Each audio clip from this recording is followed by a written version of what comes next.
నీ దేవుని యొక్క నామాన్ని, నా నామాన్ని వ్యర్థంగా ఉచ్చరించొద్దు అని మోషేతో పైన చెప్తా ఉంటే దేవుడు కింద దూడను తయారు చేసుకుని ఇదే యెహోవా.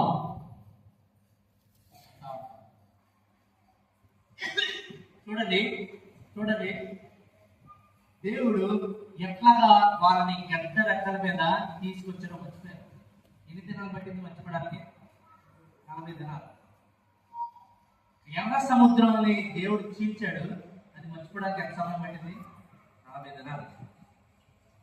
ఆకలి వేసినప్పుడు మన్నాడు కురిపించాడు, దాహం వేసినప్పుడు రాళ్ళలోంచి నీళ్ళని ఇచ్చాడు, ఎంత సమయం పట్టింది మర్చిపోవడానికి?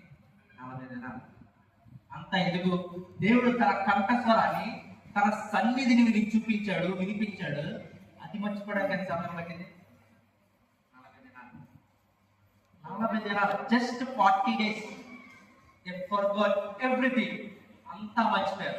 అయ్యో, మేము రక్తంతో నిబంధన చేసుకున్నామే అన్న విషయాన్ని కూడా ఇజ్రాయెల్ ప్రజలు మర్చిపోయారు.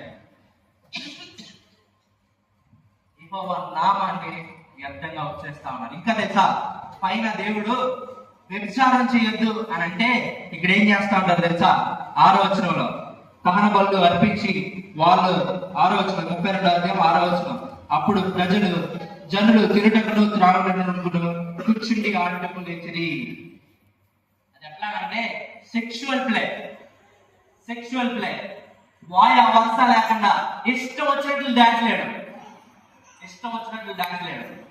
సో దేవుడు ఏదైతే చెప్తా ఉన్నాడో, పైన ఏదైతే చేయమంటా ఉన్నాడో అది చేయట్లేదు. దేవుడు ఏదైతే చెయ్యొద్దంటా ఉన్నాడో సేమ్ అదే చేస్తా ఉన్నారు.